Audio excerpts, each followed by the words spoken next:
comes to Divock Origi. He's won the European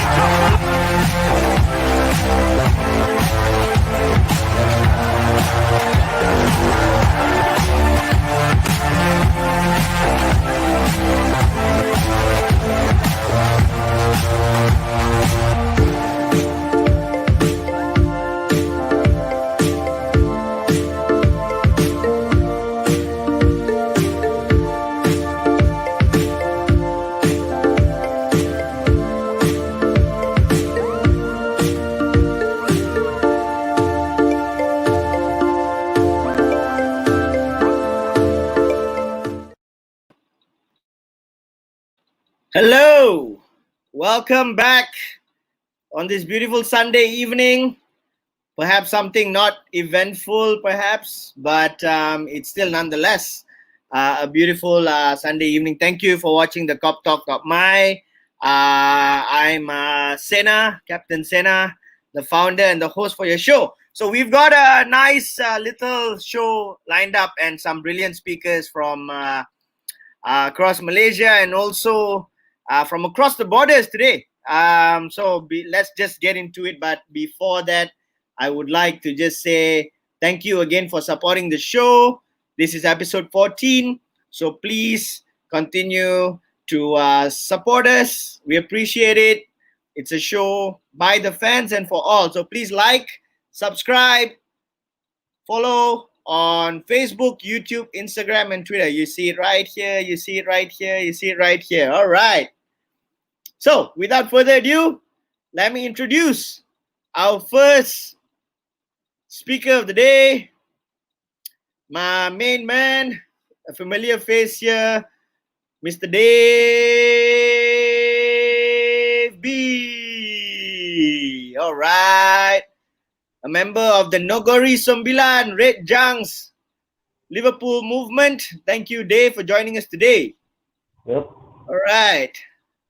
The next one that I'm going to introduce, this man has been supporting Liverpool for 37 years. 37 years. So unlike me, he can say, hey, I watched Liverpool win this 30 years ago. All right. Okay. And he's one of the most critically objective Liverpool fans out there. A former Malaysian futsal player. Ladies and gentlemen, Mr. Satya! Hi guys. Hi. All right. We've got Satya in the house. Okay. The next one I'm going to introduce, I hope he sorted out his connection issues. I really hope he sorted out his connection issues. My main man here, or as we call him, the Aquaman of New Giant Kelpites, Mr. Lingam. All right. Lovely and clear. All right. Thank you, Lingam, for joining us. All right. Now, we are done with our local flavors. Now, let's go on to our special guests here from across the borders. First and foremost, one of the smiliest faces of Liverpool in Singapore, I suppose. Or as his Instagram handle goes, Ken like that, man. Hello. Hi, guys. Hi Kenneth. All right. Ken like that, man. I like that, man. Okay. And last but not least, the president of I Love Divock Origi fan club in Asia or Southeast Asia. I'm not going to give you so much credit lah. From the official supporters club in Singapore, East Singapore. They've got 2 supporters clubs. Singapore is such a small country, 2 supporters clubs. One day I'll need to figure that out. Hello. It takes me 5 minutes to go across one end to one end. I got 2 supporters club. Like before, hey, I support Liverpool. Hey, you also support Liverpool. Very funny, Mr. Share. Hello guys. Thanks for inviting me today. Thanks. What's been happening, you guys? Thank you so much for joining. All right. Yeah, Syaril there. Roti Bengali lah. Hey Kishan, hey. All right, guys. Let's just get into this. Our viewers are already watching. I don't want to waste time.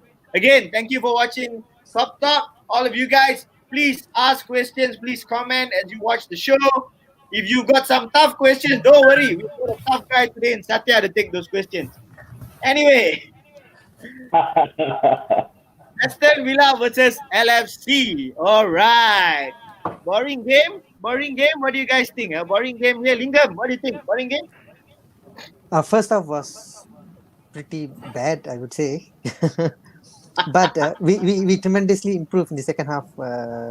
And Thiago, oh my God, I have to say that he was brilliant.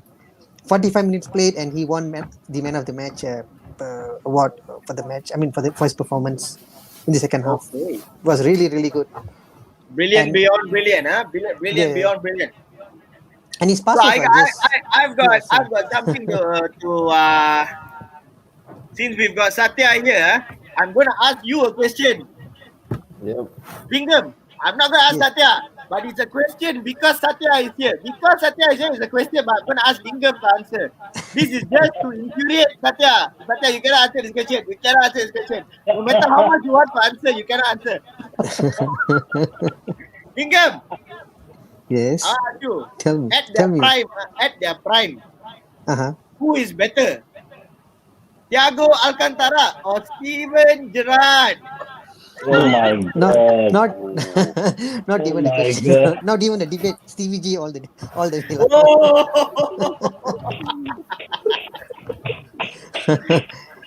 You better buy Satya a beer when you see him next because I don't think that love is really shared across the board so easily. Okay, you guys. Aston Villa, let's hear it from across the border. Sharil, what do you think about the game the other day? Your thoughts on the player performances, the lineup, the subs and strategies. What do you think? You Okay, played first against of all, a junior team. So yeah, go ahead. First of all, what's up? see, first of all, when I heard Aston Villa is gonna put their junior team, it's a karma all over again. You know, last season Liverpool played in the, I think it's the Carabao Cup, right? Where Liverpool was playing in Yes. the World Club Cup. Correct. Yeah. So, but I know that, you know, inside Klopp's heart, he wants the Aston Villa first 11 to play. That's why, you know, he's not animated. He's not, like raving on the touchline, you know, like scolding his players. So, actually, for me, because, you know, I waited a long time for this game. You know, I just finished my sepak takraw training. Then I have to go back, you know, after makan. Then I have to play my game and I wait for game. You know, my eyes were like, you know, playing the lion dance, like closing and open. So the thing is, when it's at 4 when it started at 3:45, my eyes were like, alamak, can put the toothpicks, but I still watch because of my beloved Reds lah. Correct. But I tell you, the first half performance, Liverpool is at it again. It's like the passes are still the same, you know. They don't want to take shots outside the penalty box. I don't know why. They are like trying to bring the ball, dribble the ball past the goalpost. That's the thing, you know. Until the second half, you know, when Shaqiri is in, everybody is in, then they penetrate through the center. So I think this game is just to troubleshoot what is wrong with the last 3 games lah. So I think Klopp finally got it, you know. So the thing is, you have to play Shaqiri, Thiago more. That's it. Yeah. All right. Shaqiri and Thiago Mo, huh? Okay, all right. That's a very good point, huh? Satya, what do you think? On what Charil is saying. What do you think of maybe Shaqiri's performance? I mean, Thiago Alcantara's performance was, for me, it's not a match to really review Thiago Alcantara because you played against a junior team that does not know how to defend against any kind of top-tier midfield, let alone defending against a magician like Thiago Alcantara. So let's not talk too much about Alcantara. He had space. He had space to run a barbecue in the middle that day, and nobody would have disturbed him. So let's not talk about Alcantara. Let's talk about somebody a bit more critical, or a bit more objective about somebody that we are very hopeful about. Shaqiri, what did you think? And your overall thoughts on the game? So way before I go to Shaqiri, I think for a start when we got the draw that we are paired to play against Aston Villa, the first thing came about was the revenge of the 7-0. And that was at the Villa Park. So I thought it's time for us to get them. But the fact that we knew that Villa is going to come up with their kids to come and play, it has basically diluted the atmosphere and the atmosphere of the game. All right, so obviously it's a man against the kids. So there is no two ways about it. Liverpool have to win on that day. As to the introduction of Shaqiri and Alcantara, I think they're all world class players. All right, way before they came to Liverpool, they're all world class. It's just a matter of them getting the momentum of them getting into the right formation to play. All right, but surprisingly, I was still surprised the fact that the likes of for this game, the likes of Mane and Salah were still brought down to play against them. All right, but to me it was quite straightforward. Alcantara brought the calmness, the composure to the team. Shaqiri was very precise with his passing. Overall, the second half was anytime better than the first half. The first half is a typical Liverpool, very nervy, very edgy. All right, as usual. All right, they'll now leave us. About 12 months ago, the typical Liverpool, that statement will be followed by a different kind of remark. Now the typical Liverpool. Correct. Just getting back to the good old days where they now leave us in peace for 90 minutes. Alright. Wait till the 90th minute and like, okay, we are done for the day. All right, that's my take on the game. Okay. All right. Let's go to Ken like that. Hey, Kenneth, we play against junior team. We play all kinds of style of football. I saw 4 different styles of football. Ken like that, man. Yeah, this was totally against what we were talking about. The last, is it last day? Yeah, the last time we mentioned that, you were saying that maybe I was thinking that maybe Villa will put the first 11, but we will put the youth team, like what Sharon mentioned. But this time round is the other way. So they put the youth team and we put the senior players. So apparently can like that lah.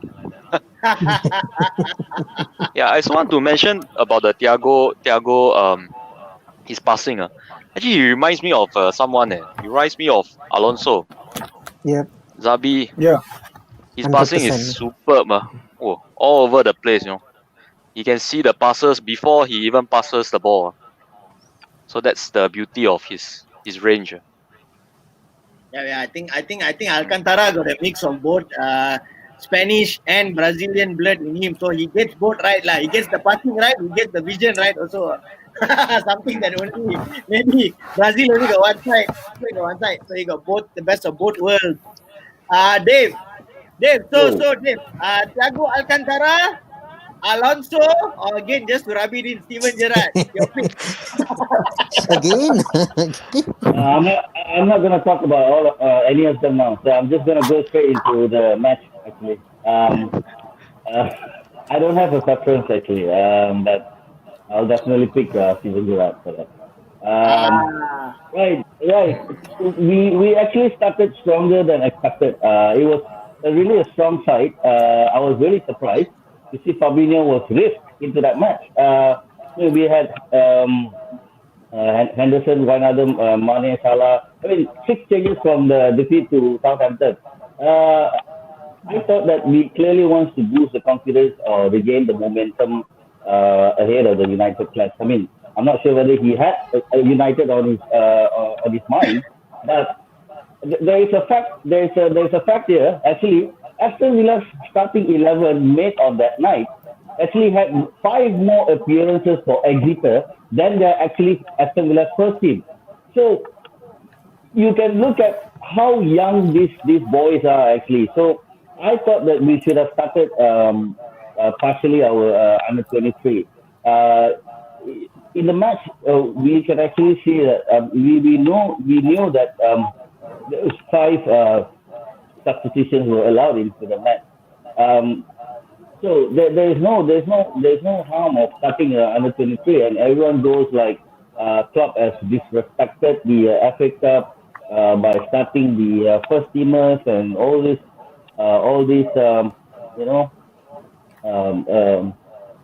accusations. But on that night, the highlight again. Our midfield three not creating even against the kids. a lot of sideways passing, relying on fullback, forwards to create midfield. Actually needed to play 1-2 dribble forwards and look to pass into the forwards, but I think GINI just made few good runs. But we needed more on that. But when Thiago came in, I mean the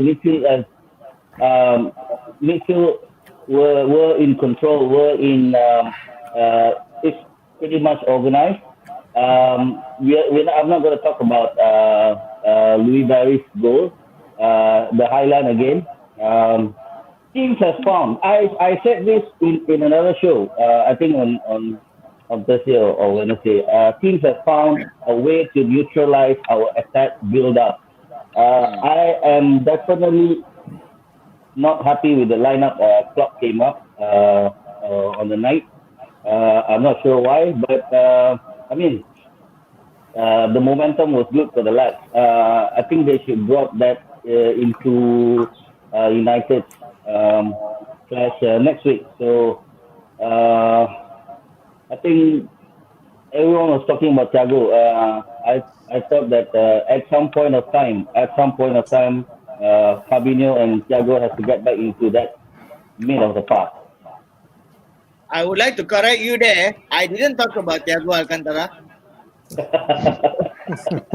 Come on, lah. That's like telling it kind of looked like he's playing against a bunch of 10-year-olds in the midfield. Exactly. Like he had all the space in the world. You saw him literally like an NFL player. He's running through players. That's he how just runs through the he was players. unimpressed.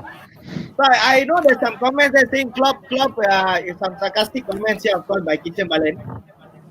Again. Of course, not boring. Klopp disrespected by feeling strong. Okay, we got some shout outs here. Thanks, Kishan, for always watching and stirring up. Today, you have to be careful, huh? Abang Satya is here, so you still have Aribulan today. You might Dinesh, Satya, your biggest buddy here, Dinesh. Hardcore MU guy. Yeah, no, they have earned their spot to talk to us, bro, because they're up there with us. So they've earned it. So, I think the earlier question here, we got Ismail answering, of course, Stephen G. We'll save that for another day. You do not know what Satya has to say about this. We'll do it for another day. President Divock, Daryl. Whatever. Hey, we got Kalel here saying shout out to Lingam. Hi. Yes, Dinesh, Dinesh is saying we played a C or D team. Correct. We played a D team. Lebih kurang with your Manchester first team, bro. Lebih kurang. Tak ada lebih kurang tak ada. Lagi teruk. Lebih kurang your first team. No, just joking, Manchester is playing some good penalties. I mean, some good football. Sorry. Yeah, to be honest, earlier when Shariel was talking about some Gabra thing, he said he had to come back from somewhere. All I heard was Sepak Takraw, which was quite surprising. Quite shocking for me. One big call out here. Brian.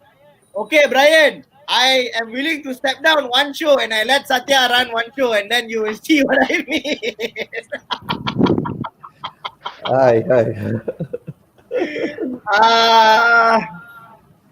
Okay, Lingam. Yeah, sorry guys. Let's just go here and appreciate show some love to some comments here.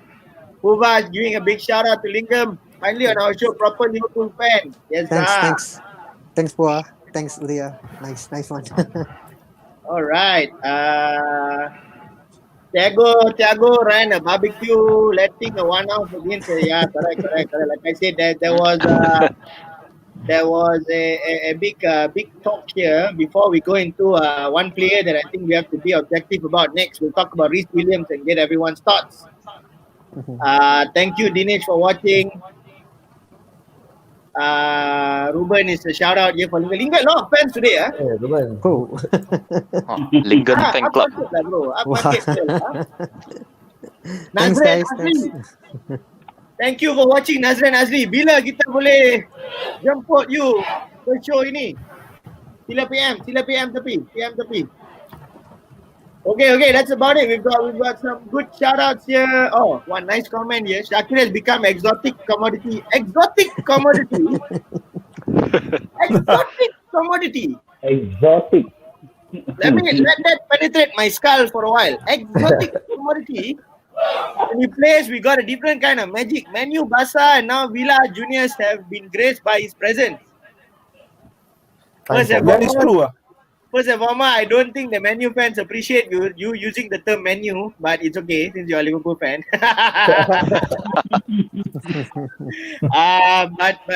Yeah, I think we've just got to see. I think someone was saying earlier about the final ball. Shaqiri's final ball. Yeah, that's right. Ismail here. Ismail is saying final ball is what we needed. But forget that. True. I don't know. Ismail just rubbing into Charil. Ismail, you are the biggest fan of Charil in Singapore.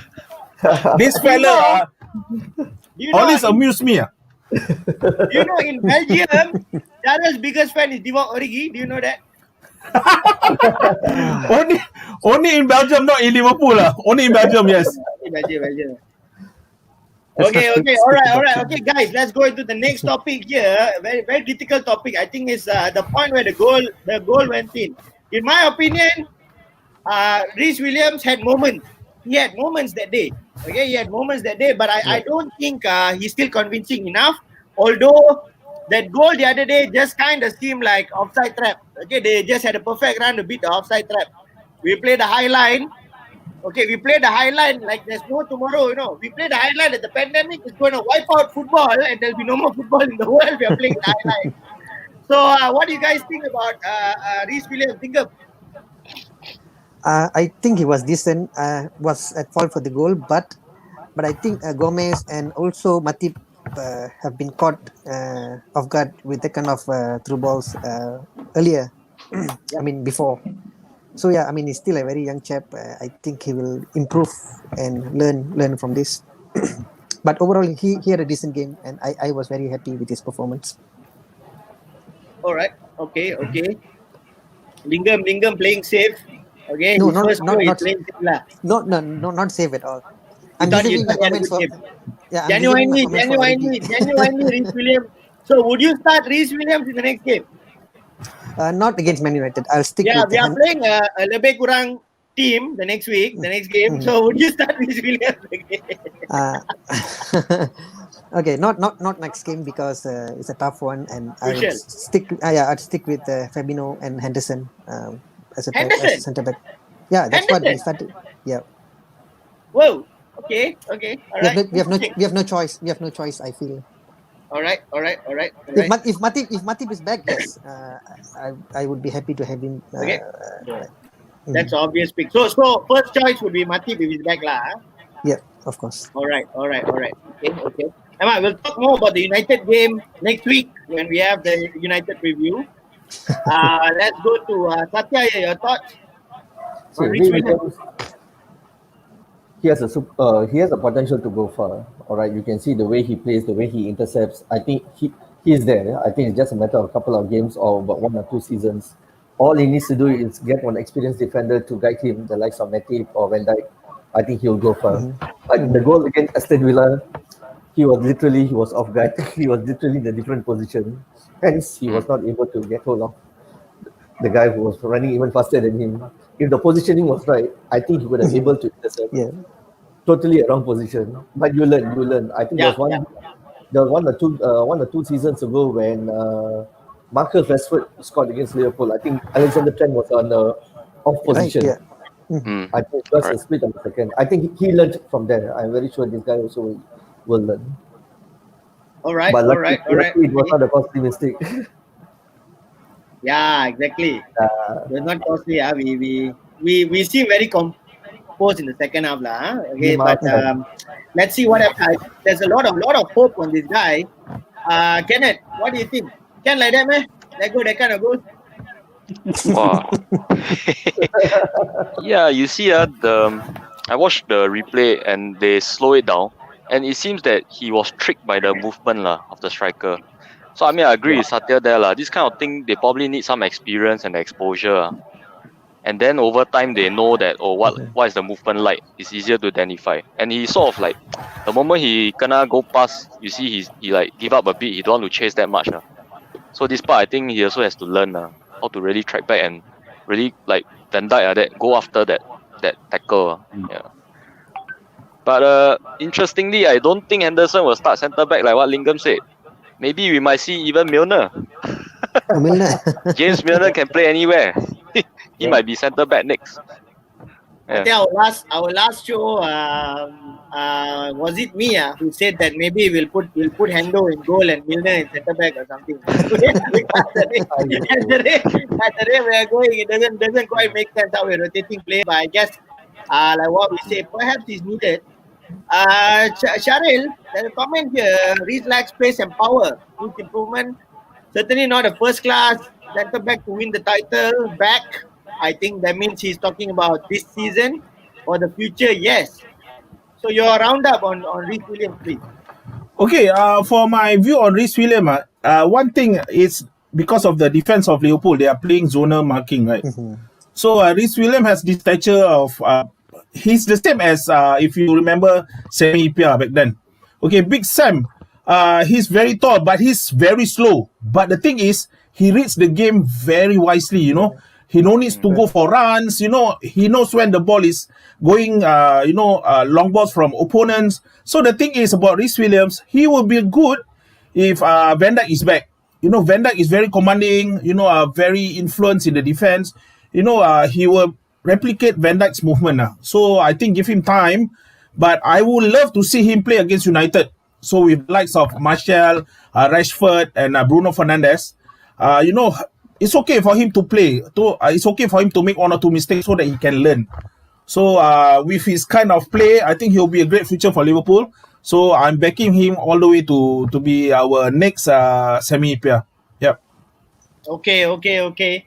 So I threw that in here on Reece Williams because I think that we've got the centre back topic for Liverpool this season has been the biggest highlight that is going game in game out. We there's a lot of things that we have to say because I think it's a position that is impacting us in a very large capacity. Okay, large capacity. So there's a little comment here, Dave, from Brian. Do you want to take this? Advocate of Priest and Nat, they will have a party to play through the rest of a grueling season. Nat should start. He's most robust against the likes of Martial and Rashford. So your thoughts? Although we are this is not the United preview. We'll talk about United preview next week. But just overall, your thoughts here, Reece and a combination with Nat Phillips. What do you think? In fact, Nat should have played against Southampton. Yeah, exactly. But it's just unfair to throw both of them into a shout out of being not good enough. I mean, both of them respectively have been boss since they came in, and then I thought Reece played well against Atlanta. A couple of games, then I thought Nat Phillips played well against West Ham. It's just that they both have been thrown into the deep end and immense pressure on them. They might look not pretty good to everyone's eyes and not the level that required, but they are the cover that we have at the moment. I thought that Klopp has this ability to actually motivate them to actually just go on and play your game and just defend as there's no tomorrow for you. And so the goal against Aston Villa, I mean, the highlight again. I'm going to bring back the highlight back again. So this has to stop. We have, I think even Senna has highlighted this in few shows ago, and this has to stop, and that is still happening. But that is the way how we play, and I won't put both of them into the sideline. They are actually the utility that we have at the moment. So it's how we deploy them into that position and where it's actually needed. I think Klopp should know better than us. And for me, I think both of them are actually into that immense pressure. But it's not that they are not good enough. They just have to pick it up from any point of time after this. Even Satya said, Sarri said, someone has to start with him. The senior centre back, Matip or Van Dijk or Gomez. They should be fine. Or anyone we're gonna find in January.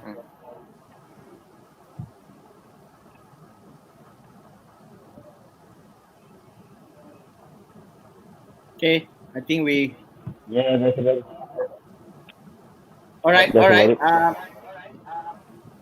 Okay, let's get into the next bit of a topic here. The FA Cup. The FA Cup. I think Puva, my co-founder of the show, he did mention at one point that we really got to start taking the cup seriously. Like we have 7, and Arsene Wenger alone has 7.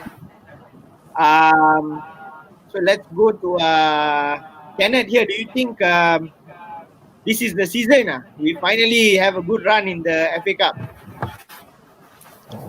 Well, I mean, the FA Cup is always famous for upsets, lah. So everyone is confirmed looking to upset us.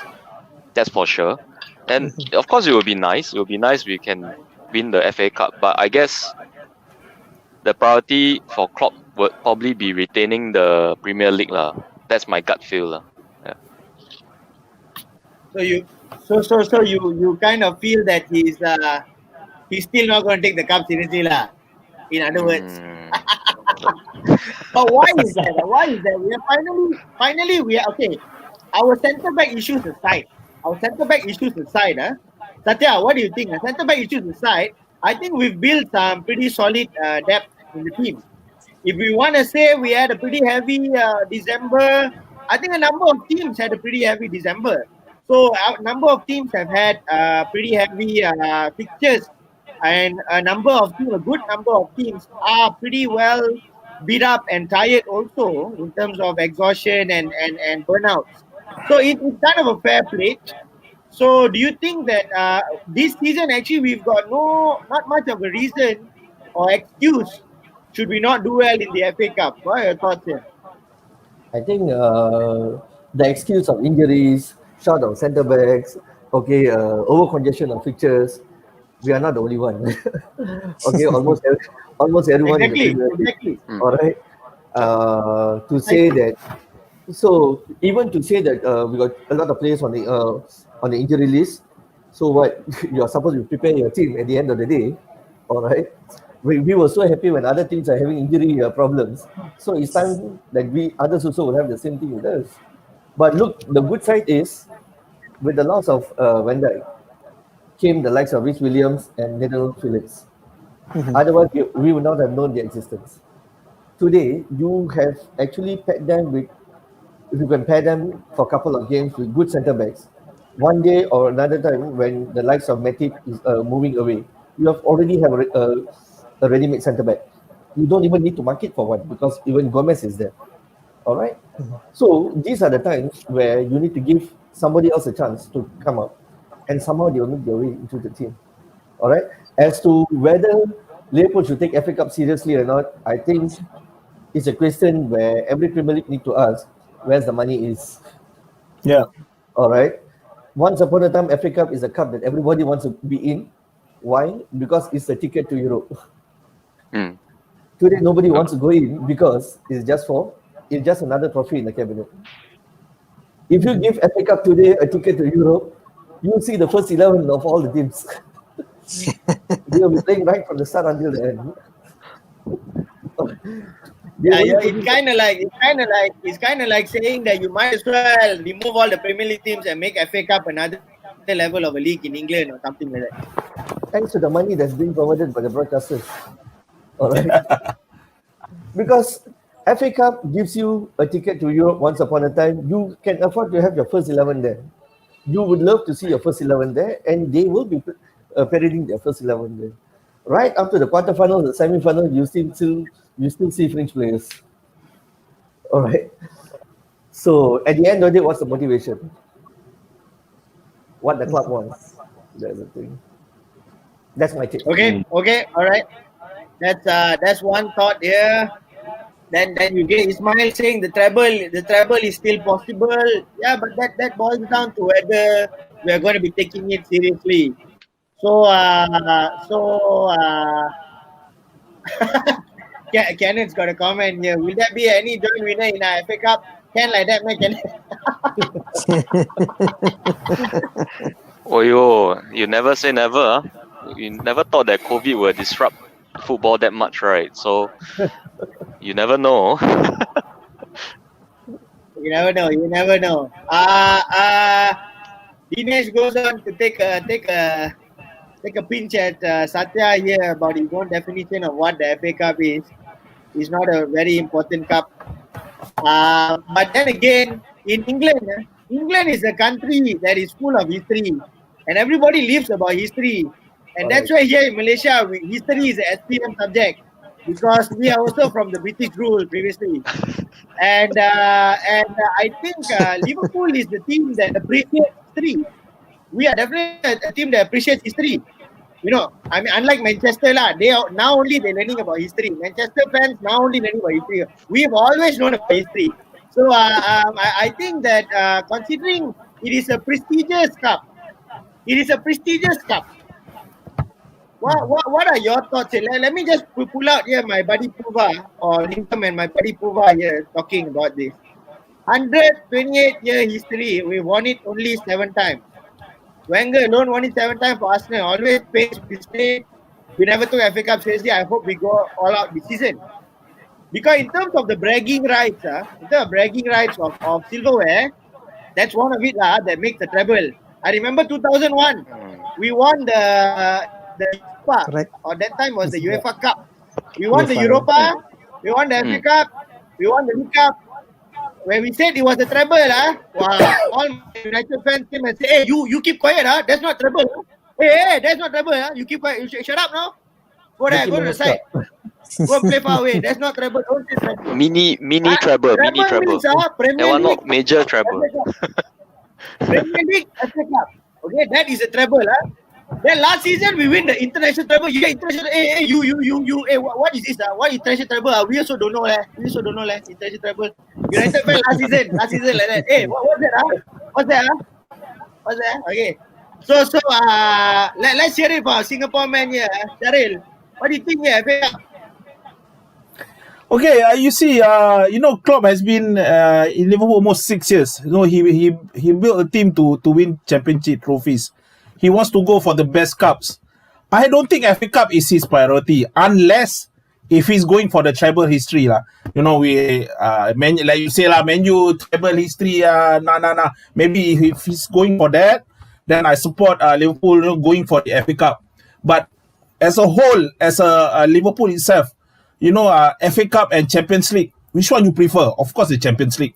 FA Cup and the Premier League, which one you prefer? Of course, the Premier League, because it's bring us revenue. Players, the club is known by players. If you only win FA Cup, you see like what Arsenal is doing now. They are buying players like who? Willian. That kind of players. So the thing is, FA Cup is a big cup, I should say that, but it's not a priority for any club right now. Like Satya said, because it will never give you the key to Europe. So the thing is, don't waste your time. Maybe FA Cup, we can put our youngsters. It has been like that for, I think, 15 years for Liverpool. No FA Cup. So I still prefer the Champions League and the title than the FA Cup, if you ask me. Okay, in other words, what Charil is trying to say to all you United fans out there, what Charil is trying to say is basically, it's only 15 years, we'll win the FA Cup after 30 years, wait. Okay, chill out. We'll come there. It's for them to take. But no worries, and I tell you a bit of banter, no worries. If they go to the FA Cup semi-final also, they won't go to the final.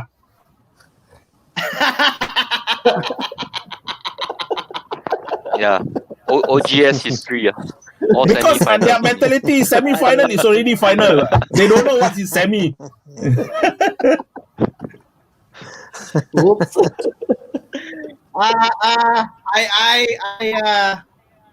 Hey, come on lah. Okay, bro. Not every other team in the world can say they are semi-final specialists. Not any team can Correct, say correct. that. They deserve an award for that. All right. It's almost equivalent to like saying Arsenal is the Invincibles all those years ago. Okay. I'm gonna let Dave B kick this off here. Let's give Dave B the floor here on transfer window. And Satya speaks last. Satya speaks last on this. Alamak. Wow, transfer window thoughts, wish list. I wish everyone is safe out there. Right. We need a centre back, right? So what are the lists we have? I believe so. We need a centre back. Yeah. Last time I checked. Even Melissa already said that we actually need to sign 2 centre backs. James Pierce said that we are not signing centre back. Fabrizio Romano says that players around the Europe and around the world are actually have a fear of joining Liverpool. I don't know what is going on in the transfer market right now.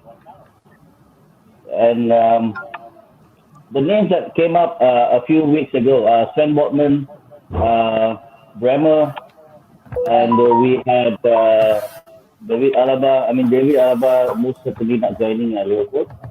I think the talk is over. I mean, they were talking about Ozan Kabak from Schalke 04.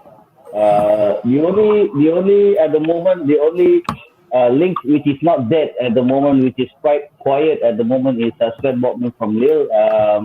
Other than that, there is no transfer hints at the moment. They were thought that we could sign in for 22.5 million, which is equivalent to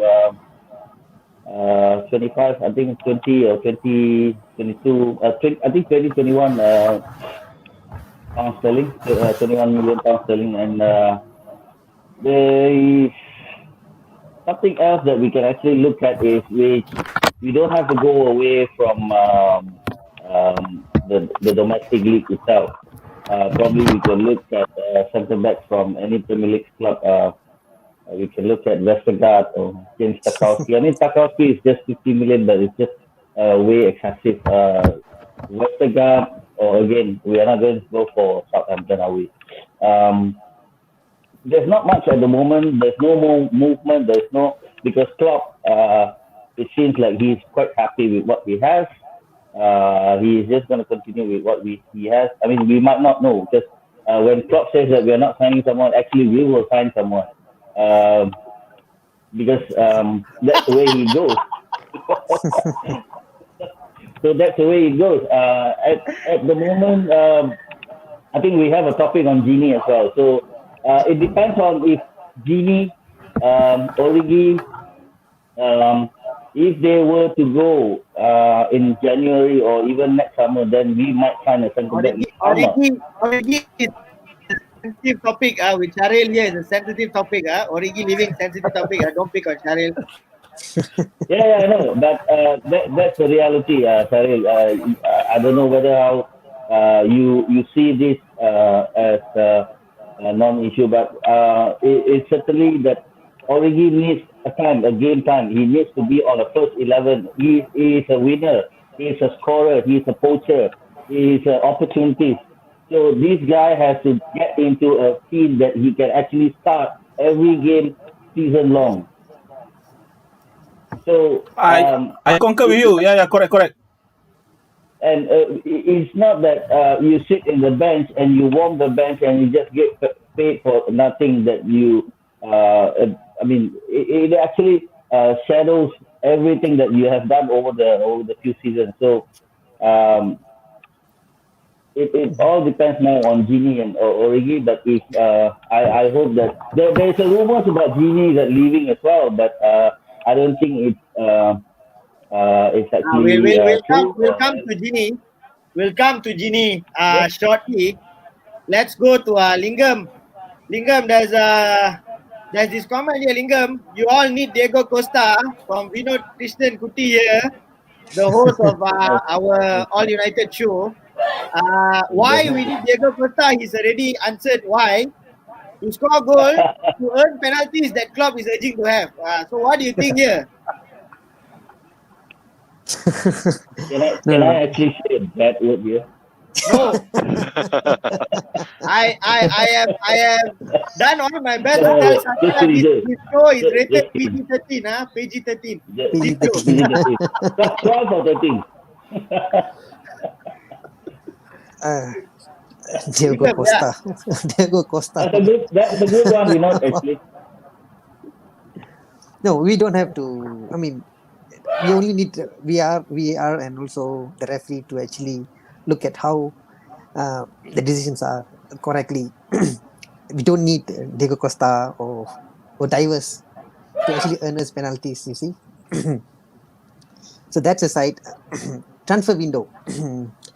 Sorry, while you're on that topic, can you name a few famous divers in the current scene, Premier League scene? Go on. Name a few divers. Fernandez. Fernandez. Hey guys, just so y'all know, I didn't. This is not a please. This is not a scripted show. Not a scripted show. I didn't ask him to say it. He said it himself.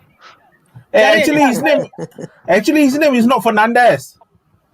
Fernandez. No, it's Vanandez. Vanandez.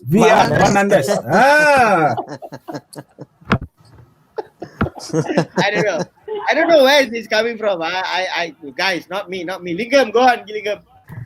Yes, okay. My my wish list, of course, will be a center back, a decent one. Not somebody from a very not definitely an unknown player. We need an established, a decent. So you don't want Botman lah? You don't want Botman? Oh no. Okay, who you want then? Somebody like Conor Cody, or sentimental lah. Somebody is sentimental lah. Tarkowski, somebody in that mold. And also to get out from the team, I would say Origi right away. I don't see any interest in him at all for football. I think even Sharil, you got tissues for those tears, Sharil. So even if he have been given a chance to play for under 18, he will still do the same. He will still play the same way, I believe. This guy is just done. He's gone. Okay. I mean, every time he comes into the pitch, we only see our performance level degrades to another level. So I mean, I rather offload him anytime as long as we can get any money with this kind of sale. Yeah. I strongly believe he's not. Okay, guys. He's not the Let's go. Let's go to Sharil. Let me make a statement. I'm not a Origi hater, but I'm not also a Origi lover. You know. So for me, Origi, yes, I concur to what Lingam is saying. No, seriously, I'm not a fan of him, Origi. Yes, he used to save us a lot of times, but from the way he plays now, I don't think he suits. He don't have the heart ready to play, and he needs more time. So good for him to go out there and find a team which can play him week in, week out. So yeah, so just get it done and over with, Yeah. Sharil, can you take this also? Okay, Origi leaving is allowing title wait another 30 years. He's been saving you all and over. Okay, I believe Vino is a United fan, right? Yeah, looks like it. So okay, Vino, now my question to you, okay? So the best thing is please let Ole be on the wheel for another 30 years. So you all will only go semis. Okay? Nice one, bro. There you go. His real name. OG. Okay. Kenneth, let's go here since Sharil has given his comment. What about Alaba? Actually, the Alaba connection was quite interesting, because if I remember correctly, he's living on the free contract, right? So we will be getting him for free. And but one thing that's contradicting is the age lah, because we know Klopp like to invest in the young. So I mean, he's not that old, but he might be older than what Klopp feels is appropriate lah. So this is probably the contradicting factor, I feel. But not doubting his skills lah. He's really a top performer at the top level. He has won titles, won awards, won cups. So he's definitely a valuable addition if we ever get him. But it might be, I think what is really holding them back, not just Liverpool, but a lot of football clubs, is probably the economic situation now.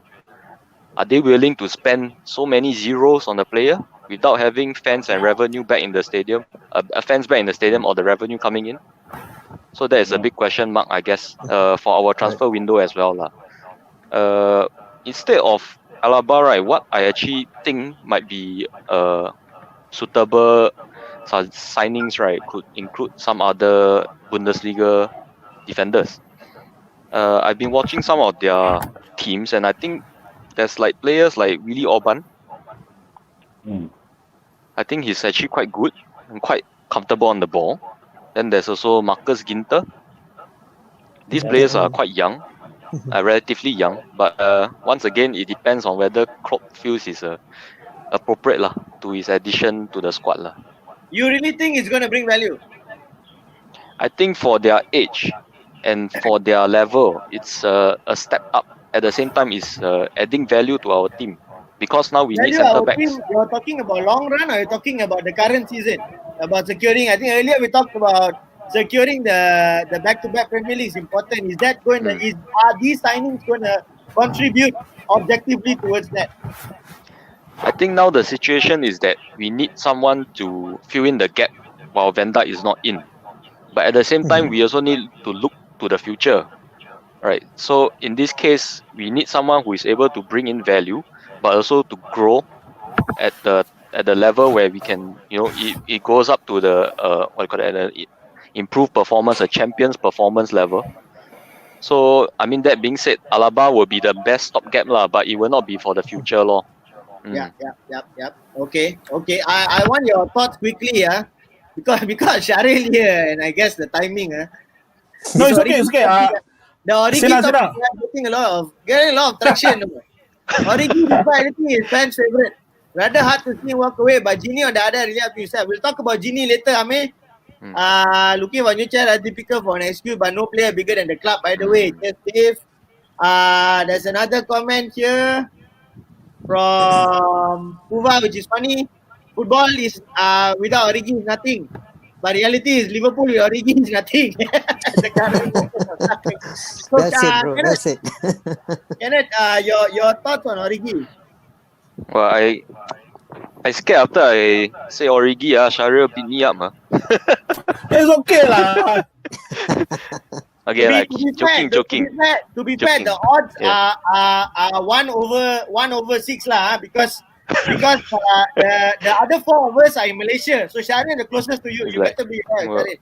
This side. And I know where you stay, He got my address, cannot anyhow say. Yeah, I mean, you can see from the comments, everybody has the soft spot for Origi, because really, indeed, he has helped us so many times. And he is probably I mentioned, I think in the last session also, like, he's the player that you can see probably he was brought in before in a system where probably he's like a big man, he hits the ball, holds the ball up for other players. But now with the Klopp system, he probably has to play in a different position and play more at the feet. So this is something he probably has to adapt. And if he still cannot match the system, it is probably the best that he can he leaves. So I agree, he has to go to somewhere that will play him week in, week out. That will be the best for both the club and for himself. Yeah. Okay. All right. I thank you everybody for the talk. So we're going to go to Satya here. Satya, just so that just so before you begin, keep out Salah, replace him. and then Dinesh goes on to say, Origi is your version of how Ole was for Fergie. Yeah, I like how United fans talk about history nowadays. We're getting a real good history lesson. I love it. I think Brian comes up with something here for I want Satya to ponder. First shoes, 27 million, and free transfer Julian Draxler. And there's another thing here. There's a large rumor about Sergio Ramos being up for a move to Liverpool. On that, I just want everybody to think, that is a bit ridiculous considering the history of what happened in Champions League final a couple of seasons ago. But does this mean, does this just throwing to is this just thrown in to further fuel the Salah to Real Madrid rumor, or is this actually what's happening behind the scene? They are going to pay largely for Salah, plus they're going to throw in Ramos, which I think rotating Ramos between all the centre backs we have, throwing Ramos in there is probably a solid option, or is that a bad option because he's going to get red card every time he plays? What do you think, Satya? Right. I think we are talking very much about the likes of Origi, Salah, Ramos, and all these things. I think when we are talking about for this transfer wish, do we even need a centre back in the first place? When the text shows, ever since Van Dijk got injured, the likes of Nathaniel Phillips and Ray Williams came on board. We were doing well until Fabinho was partnered with Hendo against Southampton. That was like, ayo. All right. So that was what. I think in terms of defensive line, I think yes, we are short, but I don't think we're so short to the extent that we need a replacement. No, because with the way how Van Dijk is coming on board with regards to his rehab, I would foresee that in the month of April he should be in. And in terms of midfielders, I think we have abundance of midfielders. All right, notwithstanding with the fact that GINI is going to stay or not, we have the likes of Oxford coming on board. Curtis is already showing some form of maturity, except for his screw up against West Brom. All right.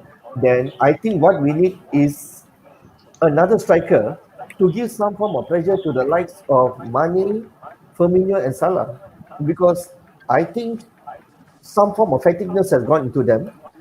Some of them has gone into their heads that they are guaranteed our first 11, and they don't seem to have much pressure on them. All right.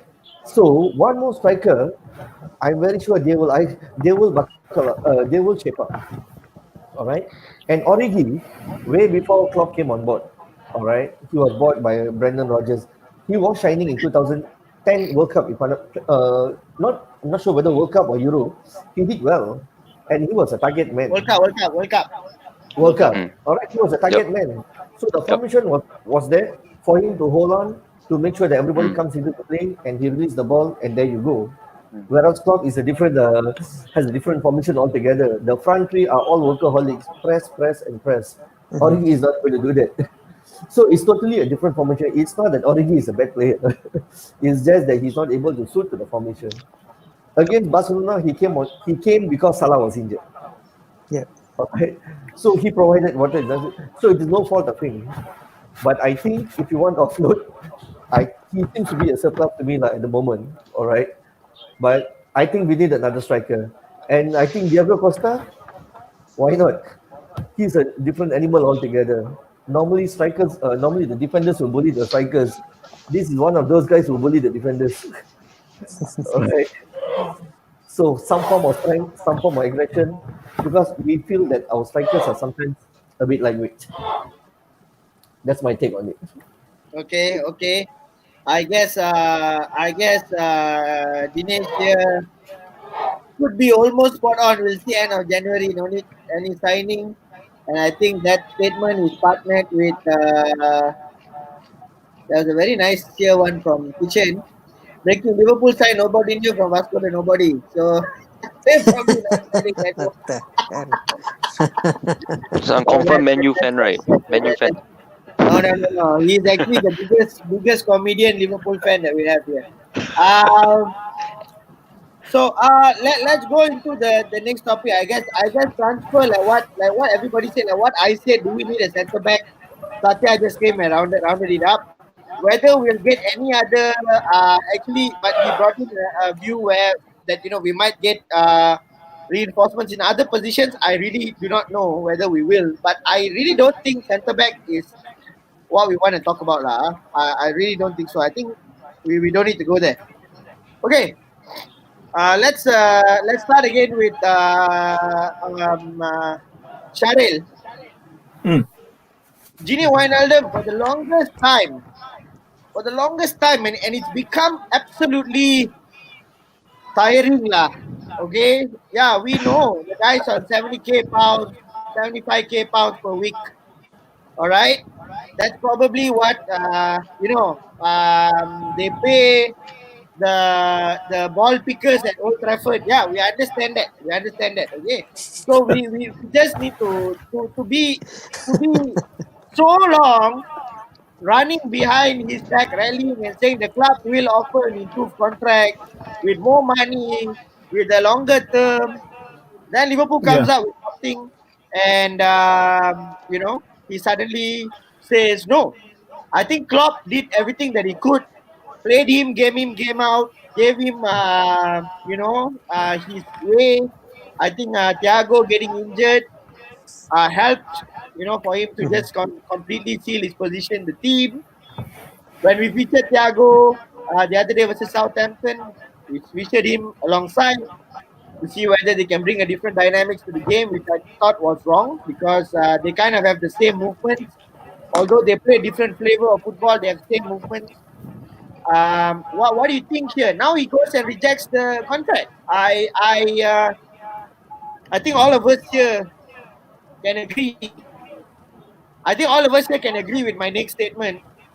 And I think I'll have a second statement following my statement, and that one I think only me and Satya will agree.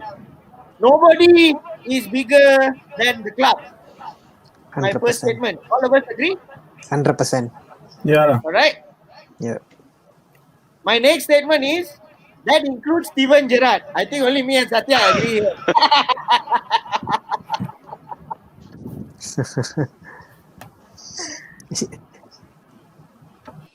Okay. Offline. So, Sharil, Okay, Sena, first, can you put Mama Ismail comment or in the center, in the main picture?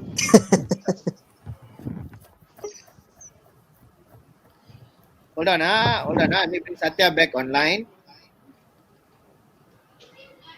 Okay. Okay.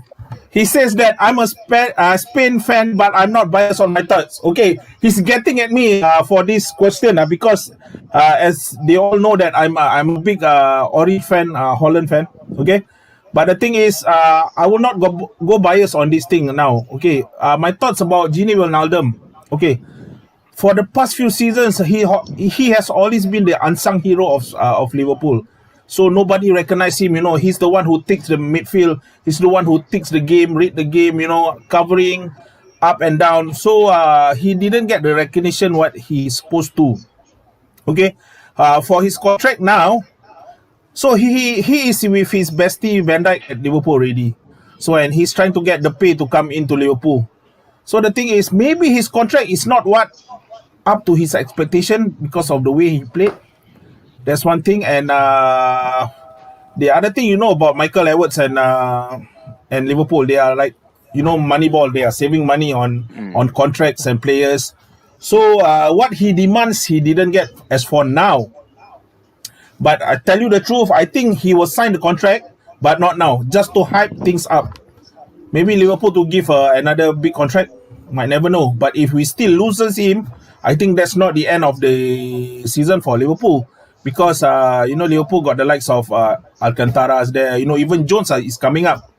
So to lose him, it's a sad face for Liverpool. But even if we lose him, like you said, nobody's bigger than the club. So we should not worry much lah. I think it will be good for both. Yep. All right. Okay. Kenneth, let's go all Singaporean first. Kenneth, what are your thoughts? So on the GINI's contract issue, I've been reading some of the online Facebook comments, and it seems that some of the some of the fans feel that it's probably his last big contract. So this is probably why he wants to push it to get a bigger contract because of his age. And there was also an interesting comment which I had to Google. It says that, do you know how many kids does GINI has? Too many. I think this is the latest one, right? I'm not very sure. You Yeah, see he has 5. there's so many kids, 3 or 4. I think 4. 4 is the latest. So there's a lot of mouths to feed. So as a responsible father, he might be thinking of the family when he's asking for more money. That's my take. So, well, it could be that way. Yeah. So I wouldn't say that he's wrong to ask for more, but he's asking for more also because of his performance. As what Cheryl mentioned, he's something that I think we feel he's a very stable performer, week in, week out. He doesn't really screw up much. So this is something which is quite valid, I feel. So I would still think that ultimately he will stay. He will stay at Liverpool whether or not he gets the big contract he wants. Because other than Liverpool, where else can he go? Unless you're talking about once again Real Madrid or Barcelona, but that's a different issue altogether. But Kenneth, this is the second time. This is absolutely the second time that we have offered a contract on the table. So it's the second time we're offering the contract. So what do you guys? What do you think, Kenneth? You really think we'll probably offer another throw at it? Maybe. I mean, you never know. It appears that it's only the second time, but you might not know that behind the scenes they might have been talking or arranging something. So my gut feel is that he will stay ultimately because he has a family that's rooted here already. So it's also difficult to move his whole family around. That's one factor. Second factor is where else can he go unless it's to a bigger club at a bigger level. I mean, other than Liverpool, you're talking about probably Real Madrid or Barcelona or maybe Bayern. That's probably only a few options, right? Arsenal maybe. That's a step down. I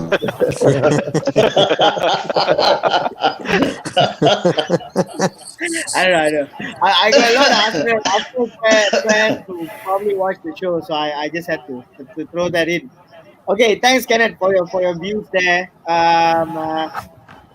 Let's go to Satya before we round it up with Dave and Lingam. Satya, just when you went offline, Satya, I don't know where you heard us last, but I talked about two statements. One statement all of us will agree about about Gini Wijnaldum and players leaving. One statement we all agree. One statement only you and I will agree, not the rest. So first statement was no player is bigger than the club. Everyone agrees. Second statement, not even Steven Gerrard is bigger than the club. That one only you and me lah. I think. So what do you think here, Satya? Oh man, we've lost him again. Some Steven Gerrard fans playing with this connection. I think he's back. Okay, Satya, go for Sure, it. but okay, very to GINI's situation. All right. I think he has given it. All right, and I think Klopp was trying his level best to bring him on board and try to save his situation by asking him to stay put. But if he is going to still sees the fact that he's going to go to a bigger club has given him a contract, all the best to him because I'm not sure he won't be on first 11 at the Barcelona. All right, goes. It's up to him. All right, room for others to come up. At the same time, he has been a loyal. So if you ask me to situation, but I will always go on the first principle. Nobody is bigger than the club. All right. Okay. All right. Let's go to Lingam. Let's go with the assumption that Gini is leaving. Okay. Let's go with the assumption that Gini is in fact leaving. So if he's leaving, do we need to replace him? What do you think? Yeah, actually, we need a replacement. Even with Because- Alcantara there. Yeah, because I strongly believe Ox will go also this come this summer. So we need a potential replacement for Wijnaldum, because he has been a very good member of the team. He works really hard, um, unsung hero. So we need that kind of quality in the team again. So we should look at probably replacing him with somebody with that caliber. Any thoughts on or wish list on who? Um, don't really have anybody in mind right now, but somebody like somebody like probably David Silva type of player is what I'm looking for to replace both. I To mean, replace to replace if you're to saying replace David both Silva, you might as well just say KDB lah. out of reach, lah, bro. But yeah, what my point is, I can foresee if Genie is leaving, Ox will also leave. We have to replace both of them with one player, not two, but one. Yeah. Oh, so that's an interesting view. If Gini is leaving, Ox is also leaving. No, Ox will definitely leave. I don't see his future in this club anymore. Yeah. But I don't know. I still think that he's got a bit to offer. Huh? We've got a fit Ox, We've seen the kind of electrifying kind of moments or kind of atmospheres he can create for a football match that will favor Liverpool. So do you really think that Ox is going out? That's an interesting view. We should have talked about that as a transfer, but why don't we just take it now? Ox is going out. Really? No, not now, not this transfer window, but probably come summer. Yeah. Oh, okay, I okay. I believe he'll leave because I don't. I personally feel he don't have that spark anymore in him. What I expect him to do is take a long shot, long shoots, and also dribble past players, which he used to do, his sprints and all that. But I don't see him doing that at all. And every time he's in the team squad, uh, I don't see anything that he could offer lately. So yeah, I think he will leave in come next summer. I Okay, don't see. okay, I don't, okay. it's a surprise. It's a surprise how we can get above Jota. And even if Minamino, if he starts playing well, I think he's actually a better player than Ox right now. I'm very surprised why Minamino is not given a proper chance, even after that display versus Palace. Very. So yeah, we have a few good players ahead of Ox at the moment. So yeah, Ox can easily be moved, and we can actually save a lot of wages with his move. Also, that's my take on this. I'm very sad. I'm very sad about this, about what Ingram is telling. I'm gonna go and get a bottle of Johnny Walker and have it tonight. Yeah, I'm very sad actually. I'm gonna cry my sorrows away. No, I'm telling you what's happening, bro. I'm not saying something that is not happening. Looking at his performance lately, he has been bad. He has been bad, and I don't see how what his contributions to the team anymore already. But he doesn't die, bro. He doesn't die. We need divers. That's why we need Fernandez. Oh, we need divers. We need divers. Then we have to stop. We have to stop going and shopping in Southampton lah. Let's shop at Old Trafford. That's our academy, man. Southampton. That's why we lost. All the players, look forward to the one game versus Liverpool every season. Audition for Liverpool. Okay. But yeah, Dave, before we end, I just want to know when is Yota coming back? We have any time scale? Is he end of the month or probably another couple of months? End of January. End of January. Bro. Nice. 31st January at about 11:59 p.m. It should be back. Hari Wilaya. Okay. Let's go with Dave. Yeah, Brian, yeah. Your buddy Brian from Singapore. Option for GINI replacement: Angisa, Sosek, and Mendy. Hey, Brian.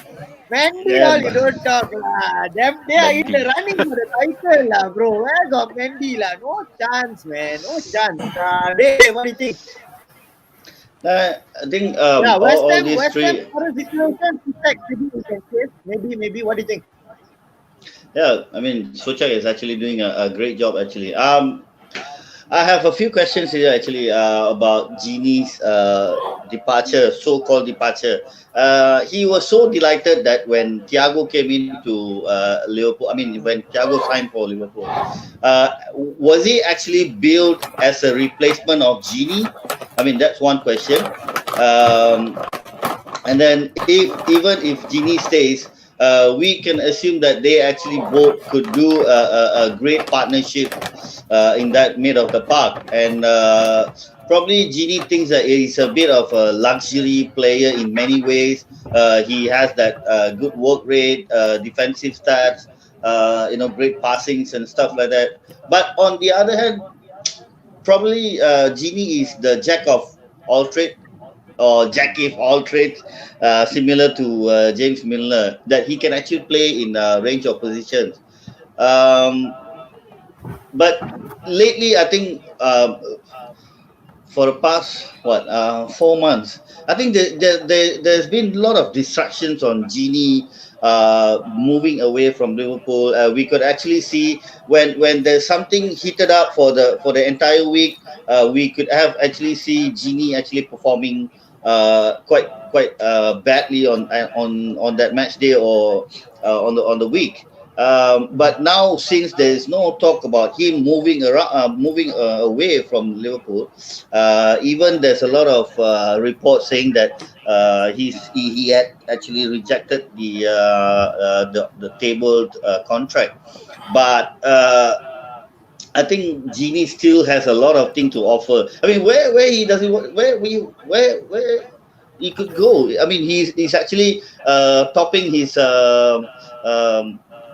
30s. So Barcelona or Real Madrid, like Kenneth say, is not an option for them. I mean, is he going to be the starter? I mean, I think there's a lot of drama about the Barcelona and whatever, but I think a fair option definitely. for him is Juventus. I actually thought of that, but Juve is definitely out because of why? Because of COVID. You remember Italy was hit one of the worst hit. They had to take a pay cut and all. But they don't have the Kenneth, money now. You see. No, but Kenneth, I think that will recover, right? I think it might not go January, but I think at the end of the summer, I think perhaps once COVID comes down, when things slowly get back to the norms, maybe.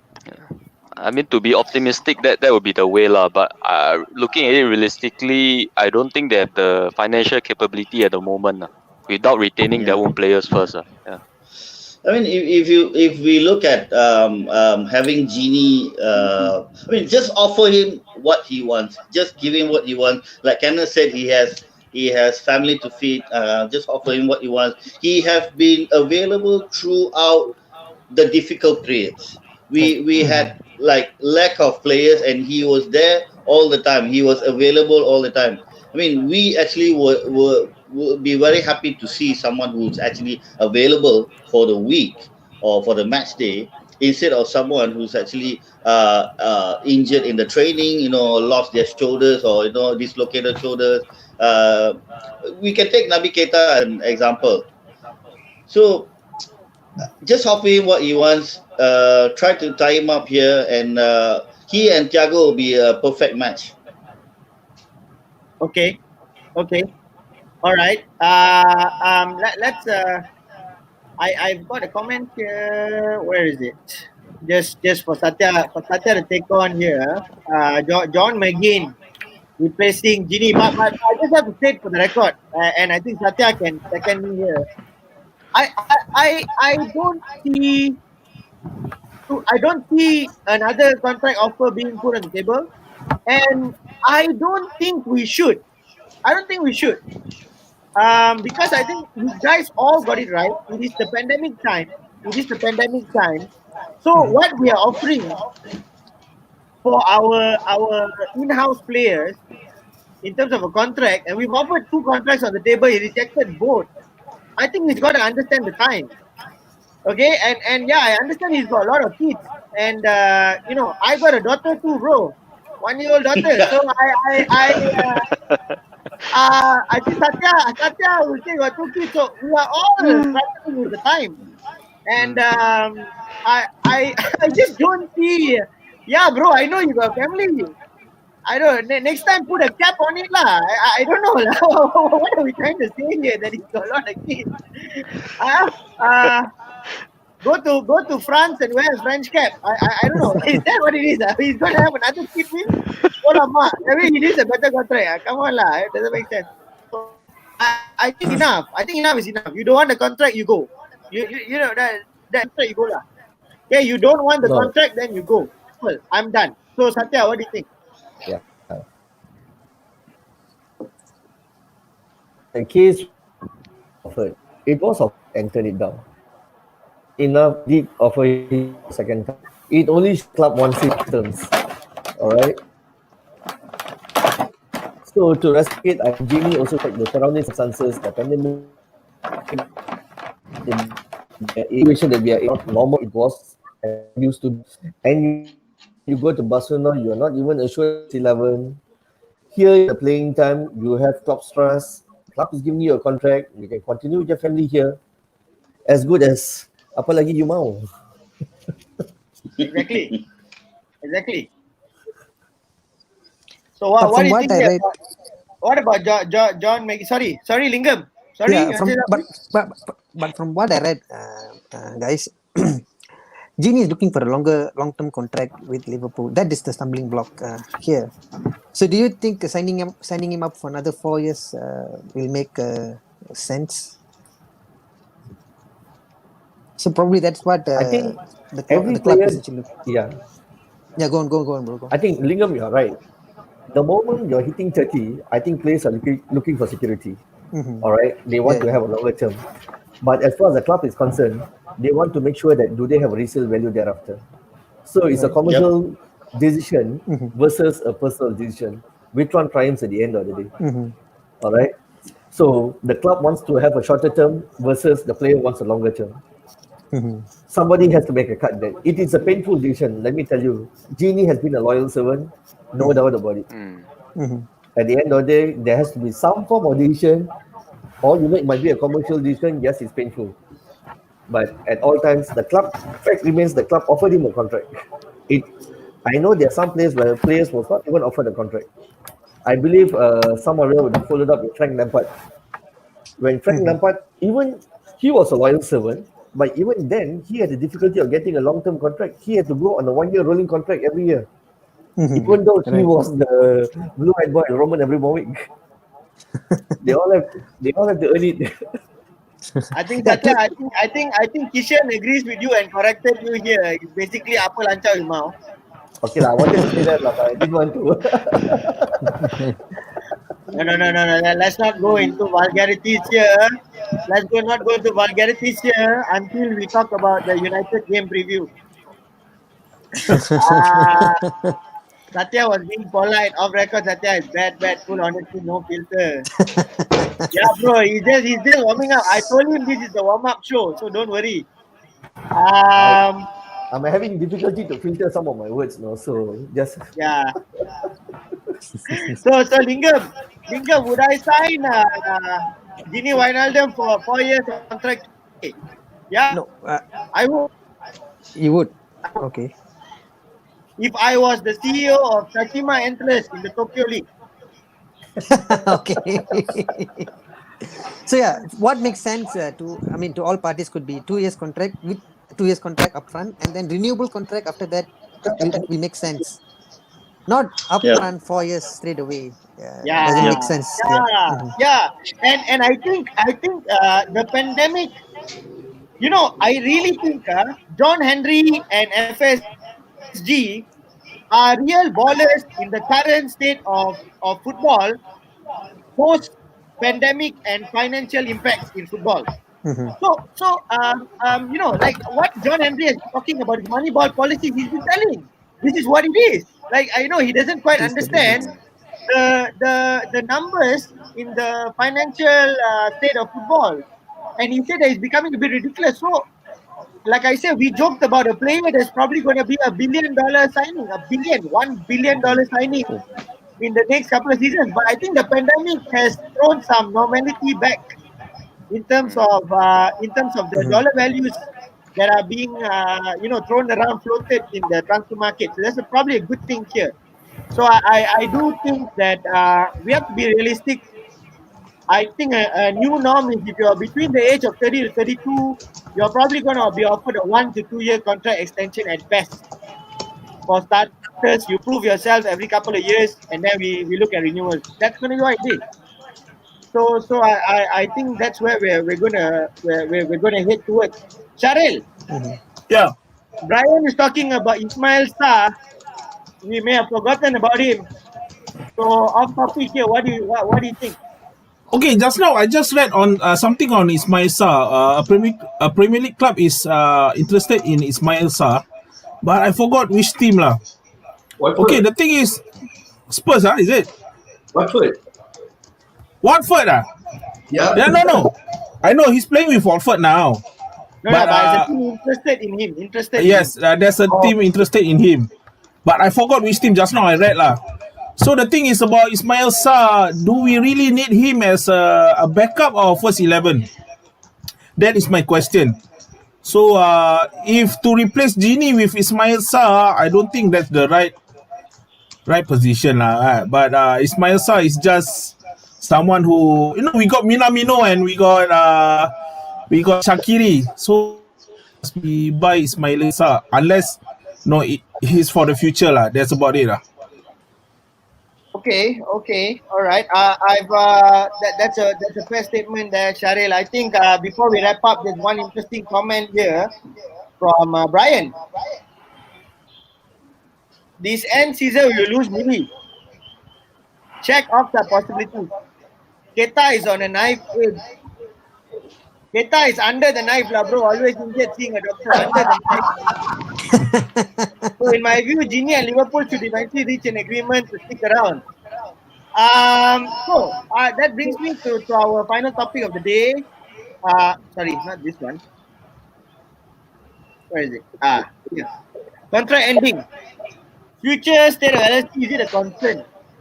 Considering we've got a lot of misfiring players, a lot of players which are a bit of a financial risk to think about.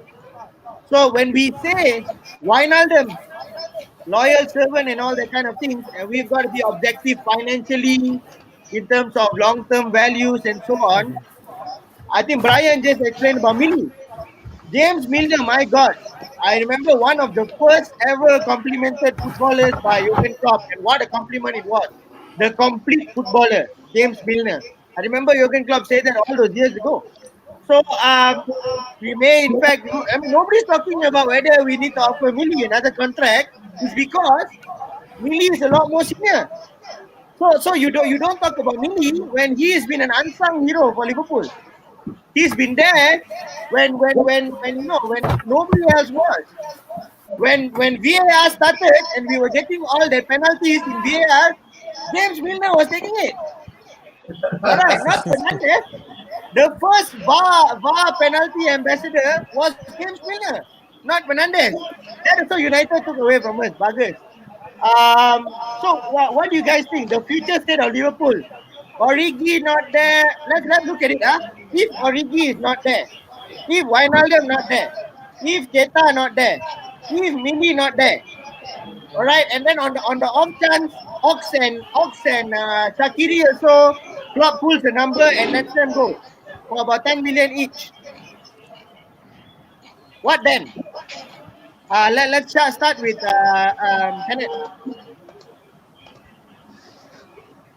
Wow, this is a very large thought to entertain. You only have 120 seconds. Sorry. Wow. Okay. I think big picture wise, Just summarize it. is big picture wise, this is probably a shake up already. If you're looking at such a big movement, because it's basically easily you're talking about what 30 to 40% movement of the team. Yep. So the ethos of the team will probably be different already. Especially people like James Milner, who are we have seen him for so long already.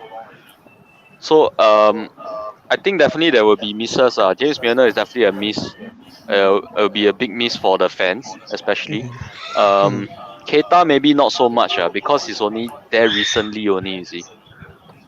So but then again, I want to stress that probably what every Liverpool fan should be thinking of is we should believe in Klopp. Because time and again, what Klopp decides and what his decision he makes together with FSG, right, is in the best interest for the club. And we have seen that happening many times already. So yes, there will definitely be changes. James Milner, that one I will be very sad also, because he's Mr. Iceman. Yeah, cool as you like. Yeah, definitely, he's a role model for all the players out there. Yeah. I So hear yep. that Bruno actually studied James Milner alone when he was coming to United. That's why he perfected his entire penalty show now. Lingam, your thoughts to summarize the entire topics today, especially on this contract. Okay, about the mega sale out, I don't think that will happen. Club will actually find for replacement first before even we release players. That's how he has been doing all this while. So yeah, in if we are getting a few players in, and then we can suspect a few outgoings.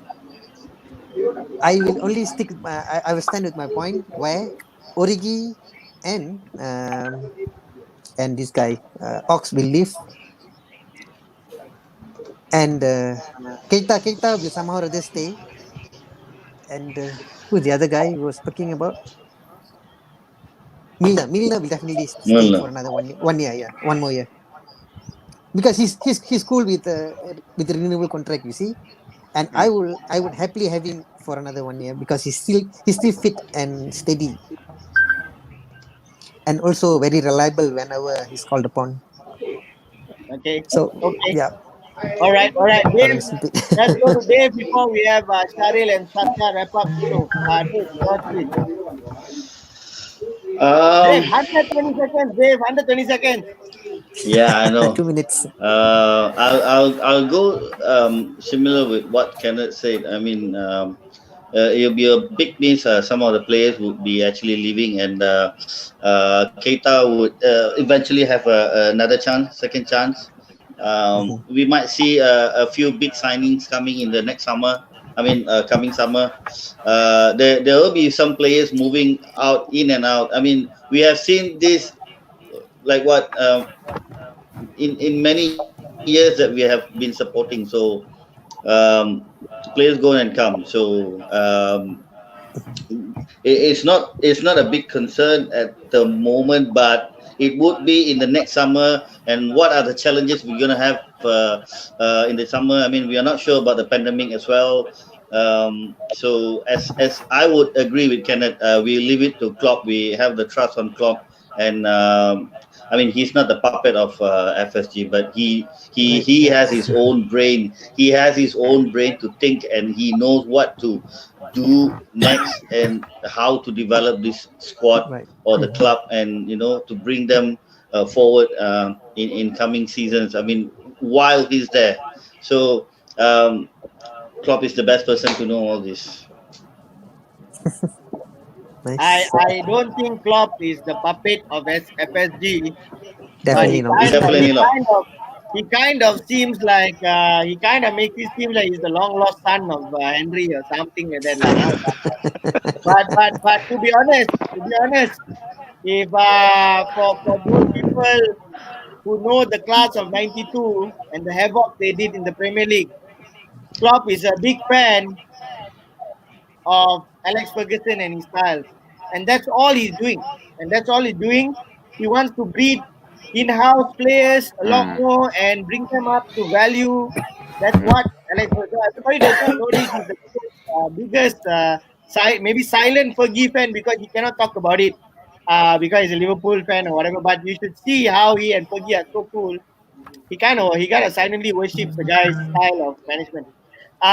Let's go to Satya here. Satya, before you round up our concerns, Dinesh has a comment here. On behalf of United, we'll give you Marshall for free. To top the deal, we'll sponsor his wages upon transfer. Okay. Oh yeah, Marshall. So, We can okay, welcome him. I just want to say to Dinesh, I don't want your favorite player, just like Shariel's favorite player is Origi. Your favorite player is Marshall for obvious reasons. I don't want that guy. I want Mason Greenwood and those lovely young ladies he brought to the hotel when he breached the SOP during while staying for England. Iceland. And those lovely ladies. Okay, that's who I want. Satya, your thoughts, please, on the contract ending in our future state. I think players' contracts coming to an end. I think it's part and parcel of any player's football life in any club, anywhere. All right. So players come and go. All right. I think for those who have been following Liverpool for a very long time, we were the best in the 90s. It was worse even when the Americans took over. We were in debt. All right. Many players came, many players went. Even the players that came in also was some of them were free, some of them were second-rated players. But I think ever since FSC came on board, I think we had a better footing and a better situation. All right. And the sporting model that they have in Boston, Boston baseball, is what he has replicated here. And today we are getting the results, right? So I'm very sure they have the plans moving forward, right? And I don't think we are in a situation of how we were 10 years. We are in a much more better situation. Very much in control. Very much. Okay. Sharil, like I said, someone has echoed here. Want to be like Manchester United class of '92. Young player become regular first 11 and become world class. I think that's a very fair statement. Like I said, let's give credit where it's due. Class of '92 did the unthinkable, and that was the showcase, the brand of club football that is actually trying to be replicated today by only one manager, and that's Jurgen Klopp. Every other manager thinks that they can buy their teams, they can buy their performances and buy their trophies. But Klopp is trying to do the unthinkable in modern times. It's not so easy, but I don't know. Maybe if the normalizing of financials in football today after this post-pandemic, it might just happen. Sharil, we not hear of our Devil's Den United show. He wants to include Pogba. After Dinesh includes Martial, he wants to include Pogba in the deal. And Dinesh, yeah, I'm not being naughty. I just, you're representing your country, right? SOPs are very clear. I want to know what was so great about those women that he was willing to screw up the SOP. I that's all it is. I'm not being naughty. Sharil, your thoughts? Okay, first I touch on the class of 92. Okay, yeah, it's true. The class of 92 is great. But don't forget that at that time, Liverpool has the batch of Spice Boys. If you remember, Robbie Fowler, Steve McManaman, Jamie Redknapp, even Thompson is there, so we are on par with them at that time. But the only factor is because of Sir Alex Ferguson. We don't have him. So he revolutionized everything, okay? So the thing is not about contract ending and future state of Liverpool concern. For me, I have full trust on Klopp and Michael Edwards. That's it. If we lose these two guys, that's the end of Liverpool. Because so far their transfers has been immense, man, has been the best. Even every club is like so jealous of these two buggers, should I say. Yeah, that's true. Even us Liverpool fans, who might have thought that he's going to bring Jota in and Jota be a great success. See, Sure. there's always a facade wall where rumors has been saying that they are getting Adama Traore. Everybody was like, "Wow, hype! Oh, Liverpool getting okay." But behind the scenes, they got Jota. So these two fellas has been surprising us every single transfer window. See, like Van Dijk first, it was rejected. Van Dijk for coming to Liverpool. Then second bid going in. Then inside my heart, I say, why this club wants Van Dijk so much? He's not proven. He's playing for Saints. Why? No, there's a doubt there. But now, after Van Dijk came in, wow, world best defender. So the thing is, without Michael Edwards and Jurgen Klopp, then there's no more Liverpool. So why must we be concerned about people going and people coming in? We have fully trust on them. That's my thought. Yep. Sorry, my phone. Okay. So I do think that what happens here with Klopp and Michael Edwards is following the FSD model, which is pretty much the Moneyball factor, where they go based on facts. Yep. That's where you got to sign Van Dijk because of the facts. The facts and the statistics, to be honest. Okay, the statistics, to be honest, is where FSD comes from, and Michael Edwards does all this. But I think it was really gangster to sign Jota. You smoke screen that with signing Simikas out of the blue. Okay, a second grader with potential. Then you go all out with the Alcantara club and say he cannot pay 1 cent more for Thiago Alcantara. I'm sorry. And then you throw an additional 12 million on Diego Jota. You are mad lah. Jurgen Klopp and Michael Edwards you don't know. That's a real baller move lah. During the pandemic, that's a baller move like nothing else, and then Jota is the guy statistically. He knows he's the number one in terms of stats, number one penetrator specialist in English football. Yep. Right. Penetrating defense. Okay, no, maybe not converting, but penetration of defense. Jota is holding the set. So nobody saw that coming because I think Klopp knew everybody gonna park the bus. So having Jota in there, he knows how to penetrate, and that's interesting. That means you got Alcantara in the middle, who's looking at the game, looking at where openings are to open up the game. Then you've got Jota in the front of him, also doing the same thing. In the final third. That's really amazing. Yeah. So Dinesh disagrees with Sharil. His life after Klopp and Edwards. Actually, I've got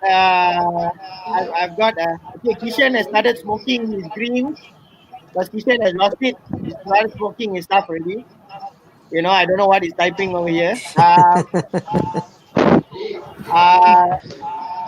Different in seasons before the season, possibly season 8 is COVID. Financially, we are a different circumstance. We have 4 of our 8 midfielders in our 30s.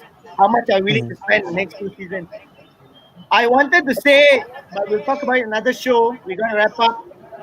I want to talk about Milner and asking people's opinion whether we should renew him on a different contract as player come manager, management role. Okay, because I do think that he would want to start shaping up his managerial skills and learn under Klopp. So I wonder whether that's something we want to consider. Talk about that in another show. We've reached the end of today's show, everyone. I just like to say thank you guys for watching. I really appreciate the time from everybody, the viewers. Crazy amount of comments today. Thank you so much. We had good, healthy viewers today on a Sunday, which is where we have the Pop Talk a lot. Although we don't have a football to watch across the next 8 days, I really appreciate the viewership today and the support. So thank you for watching. Don't forget to like, subscribe, and follow us on Instagram, Facebook, Twitter, and YouTube. I would like to thank Master Dave B for his time today. I'd like to thank Lingam. I'm so happy we worked out your connection issue with your phone. Thank you so much, Thank you. Lingam. It was I nice really having. love Lingam. He's one of perhaps the most humble yet insightful Liverpool fans that I've ever met. Wow, Okay, big by words. saying that, and he's just so humble and very polite and composed. I think maybe Lingam, you need to have some training from Satya to shape it up a bit. I'd like to thank Kenneth from across the border. Thank you, Kenneth. All right. I think at the end of the day, please follow him on his Instagram at Ken Like That Man. Can like that way. Ken Like That Man. Mr. Sharil, the president of the Diwak Origi fan club in Malaysia.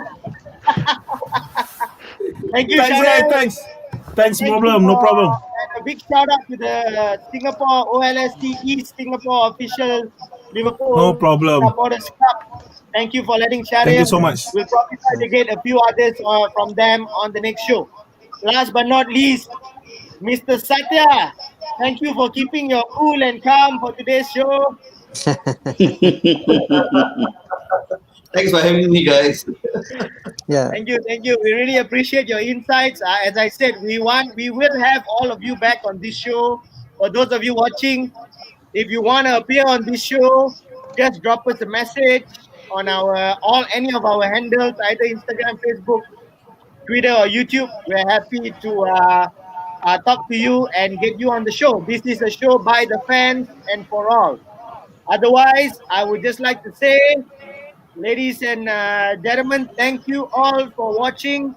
You'll never walk alone. The Cop Talk will be back next week in a special edition where we preview Liverpool versus United. Manchester United. So I'd like to say thank you very much. You'll never walk alone. This is the KOPTALK.my. Till we meet again next week. Thank you, everyone. Bye Have a bye. wonderful day, guys. Adios. You'll never work alone, All guys. right. Cheers.